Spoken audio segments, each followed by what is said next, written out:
We're going to have a question session now. We still have Caroline here. Beatrice is also here, and Dr. Manjeet is also here. So if you do have questions you want to ask, you can just please use the option to just raise your hand, and then you'll probably be given the opportunity to sort of say something and ask the question you want to ask. Okay, thank you. I'm seeing Dr. Henry Mubai. Doctor, you can go on, please ask your question and let's know who you're directing the question to, please. Thank you, Deji.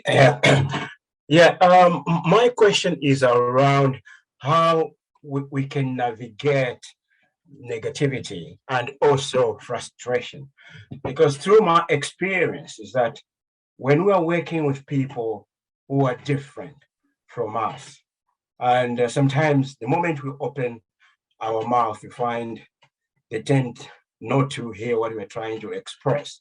So how do you presenters try by all means to not only to bracket maybe, or to control the emotions and the feelings around that? Thank you very much.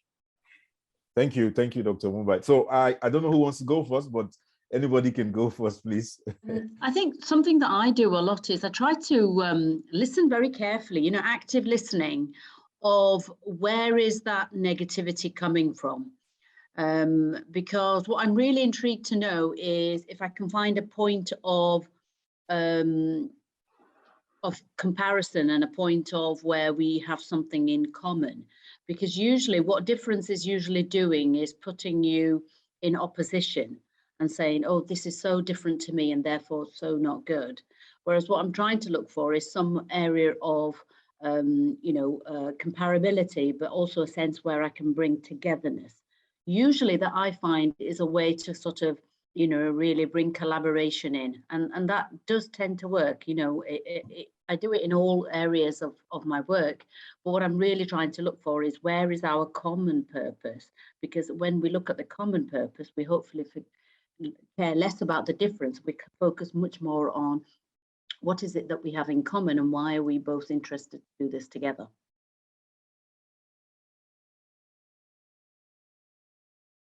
Thank you for that, Dr. Manjeet. So who's going next? I can see Beatrice. I can contribute a bit to that about negativity. So what I do is I just keep away. I only watch and observe what somebody tells me.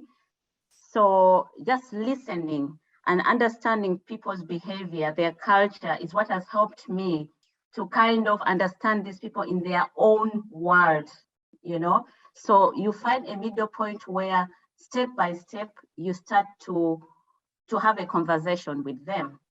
And then in most cases, it ends up being something positive because at the end of the day, we all are seeing things in our own, how we see it in our own culture, but through this exchange is where we understand that actually we are all ignorant about somebody else or the other. That is my strategy. Thank you. You have something to say on that? Yes. Okay, I just wanted to give you an example. I think some of the things that, especially at work, we faced in terms of negativity, it's when we introduced, we had a lot of Black and ethnic minority input, or then you started seeing more, people from the BAME background in leadership positions. And I remember somebody mentioned, I do not understand how then you expect, all these people to come into leadership positions. And the way it was said was not as nicely phrased as I am trying to articulate it now. And I understand why Dr. Henry, it sometimes can be very confrontational. And as both other speakers said, you listen and you try to take a deep breath before you answer, because in such situations, you can really be very upset. But it's being diplomatic about it. And I think it helps me a lot when I go into these meetings and you end up having a conversation from a point where you then make them understand that it's not that you're just advocating for, Black and ethnic minority and, diversity to just be in the leadership. You just want the best person for the job. So it's answering in a way that that person won't be able to understand. And I think from listening and actually having a conversation, because I find when we raise our voices and we come from an emotive, an emotional point, that's when the conversation just doesn't happen. But it's actually, taking a deep breath and saying, can we have a conversation about this? So that you also understand how we feel, because that's what I did. And I made them understand that if you look at the current leadership, how many people do we have from the Black and ethnic minority that are being paid from a certain, and I said that pay bracket? And do you think that also those are the best people who are doing all the work, or is the work actually being done by other people from Black and ethnic minority, and they are actually not getting the accolades or the positions for it? And once they understood, then we started having a conversation. But I think that's just my take on it. Come on. We cannot Thank you hear very much, everyone. Yeah, I know you can hear me. So I can see Andrews, you have your hand up. Let me give you an opportunity to tell us what the question you want to have. Please, can you go ahead? Yeah, thank you, Dr. Deji, and then thank you, Amina, for such a wonderful platform. Probably, I don't know whether it's a question or an observation. I'm just thinking, is it not that these are Black women that probably you're talking of, they not having opportunities? Is it not, most of them are not really probably pushing themselves up there for the challenge? Because you talk about Black migrant women, most of them come up here or come here and then they settle for like other jobs other than jobs that require skills, probably furthering education, that can probably give you that upper hand or whatsoever to compete for. Because my observation has been like, Black women can compete with, because already you come, their scale is not even. So you have to up yourself a bit, but our women come and they settle for warehouse job. I'm not saying it's bad, but they settle for these jobs, and probably that's the little observation. I may be wrong. That's okay. What I'm thank thinking. You. I don't know who wants to sort of provide an answer for this, because what if I can put what he's saying together is the fact that you need to put yourself out there. Like Beatrice said, you need to bring your own chair to the table. Do we have, migrant women doing enough of that to be able to get into leadership positions?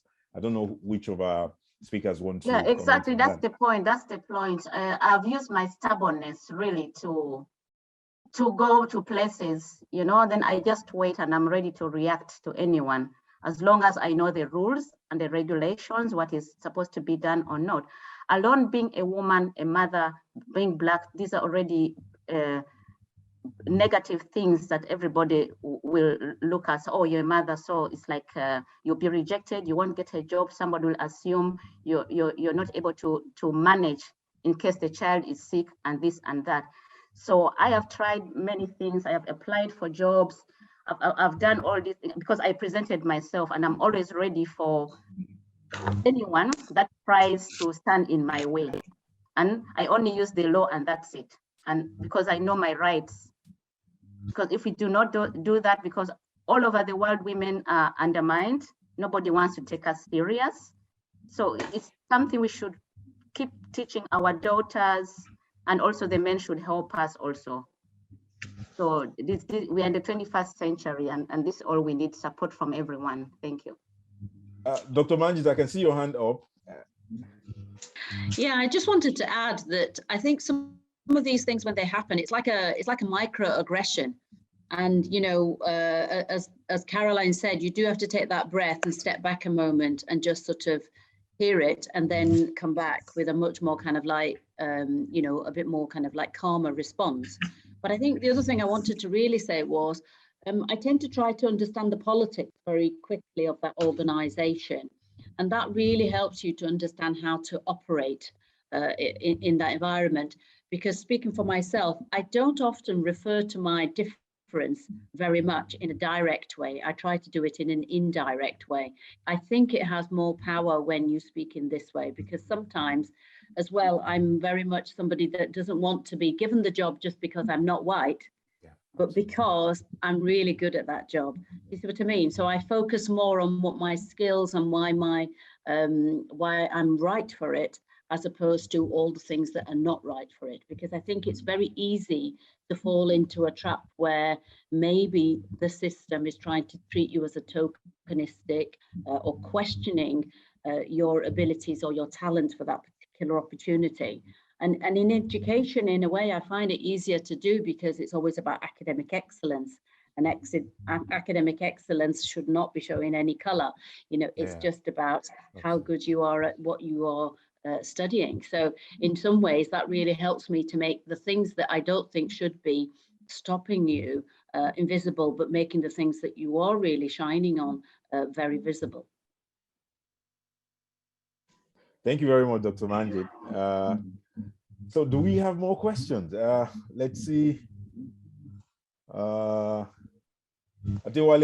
are you on to ask a question? Hello, Adewale. Okay. Oh, okay. Thank you, Deji. Thank you for this opportunity. Dr. Manjeet, Beatrice, and Caroline, that was a beautiful presentation, and thank you for giving a beautiful insight to the role of highly skilled women migrants internationally. Thank you for that. But my question will go, any of the three could answer, but particularly to Beatrice. I was very interested in your presentation when the topic caption bringing the chair to the table. And that made me more curious than to listen attentively to see what type of chair did you bring to the table? One, and two, you said you do not believe that it cannot be done. My question would then be, how did you navigate your doings in the midst of the new environment that you have found yourself in? Yes, you try to touch about them a little bit, but I want the specifics so that other migrant women listening to you will now know those particular things that you did differently from what others who have not been maybe highly successful were doing, that you were able to change the narrative. What particular thing that you did? And lastly will be around your mentorship. Did you find a way of getting mentored in the new environment you found yourself in, or what worked for you? We would like to know. And finally, this will go to all the three women. Our mothers, motherhood, women, mothers, you have your own front to take care of. You have a lot of responsibility back home, and you have different laws concerning taking care of your own front. And how did you navigate the home support? Because you cannot be successful out there in leadership and you want your home to be defective. All right. So how did that happen for you? Because that is very key in this UK and every other European. It's very key to mothers, to highly skilled women. You can find thank you. Highly skilled people. Thank you, Wale. Let's have them respond to your question. What I can say, I live in Germany. It's a non-English speaking country. So number one thing is to learn the language. Number one, language. Without that, you're not going to push yourself. You're not going to bring your own chair to the table. So once I mastered the language thing, I was able to choose in any kind of education system I wanted. I was able to communicate. I was able to maneuver, navigate physically, mentally through this whole German system, and helped me understand it. So after learning that, because I did not want anyone to interpret or read for me, because it makes you look like it's not nice when you're not able to speak for yourself. So when I applied for many jobs and I was being rejected, so what I did was I stopped sending my applications with my picture on it, because I'd realized it's just my ethnic background that is responsible for that. So what I did is I made an appointment and said, okay, I've seen this advert. Will it be okay if I come with if I bring along with me my application? They say, yeah, no problem. So I was already ready for them. So once I got there, and lucky enough, I had a German name. I'll emphasize not a German name, that it helped me actually open those doors, because they did not know whom they were speaking with in the background. So when I appeared, it's like, oh my goodness, it's like, is it you? Said, yes, it's me. We spoke on telephone. So that gave them no time to kind of reject me. So I was the only one who was prepared for them. So I carry along my application, my CVs and everything. So then we have the conversation. So it turned out to be that it was me actually doing the interview, because I was well prepared. So when they could ask for this, I go into my file, present them with a certificate or any kind of documentary, because they are trying to avoid me saying, this is not the person. So somehow then last minute, what I did, I usually did was I asked for an apprenticeship or a day to say, okay, I've got all the time. Can I try to work today and just a test? That's when I say, this is now my chance. I give my best, and before you know, they said, yeah, okay. All right, thank you very much, Beatrice. Yeah. Unfortunately, well, we've come to the end of this stream, so that we can have the next stream. But I did just like to give Dr. Manjeet an opportunity to talk about the issue of how do you manage the home and work at the same time. I think that's a very important one. Yeah. Well, something that I think I'm really good at is time management. And also I've got this, I like standards and excellence. So as I say, I want to do good things in the workplace, but it's also important to me that, I have good things in the home place as well. So for my daughter, I like to plan things, but because, it's a very busy working life, I have to be very, very organized. So my sort of secrets really are that I think I'm well organized and I'm very good at multitasking and time management. I think you just have to be such an expert in these areas, because that's the only way that you can get the best out of the time. So even just looking at when my daughter was younger, her sleeping times, working really early in the morning because that was a quiet time to work. So, just organizing my work schedule as well, so that I could still maximize what I wanted to achieve, but also with the home life. All right. Thank you very much, everyone, on this stream C. We've now come to the end of this stream, and another stream will be taking over now. So I will say, don't go away. You can join the next stream, so that, because the next stream coming is actually men who are going to be talking about what they think we can do or bring to the table to actually help around this discussion. Thank you, everyone, again on this stream. Bye for now, everyone. And to our speakers, we say thank you for coming. Thank you. Bye, everyone. Thank you. Thank you.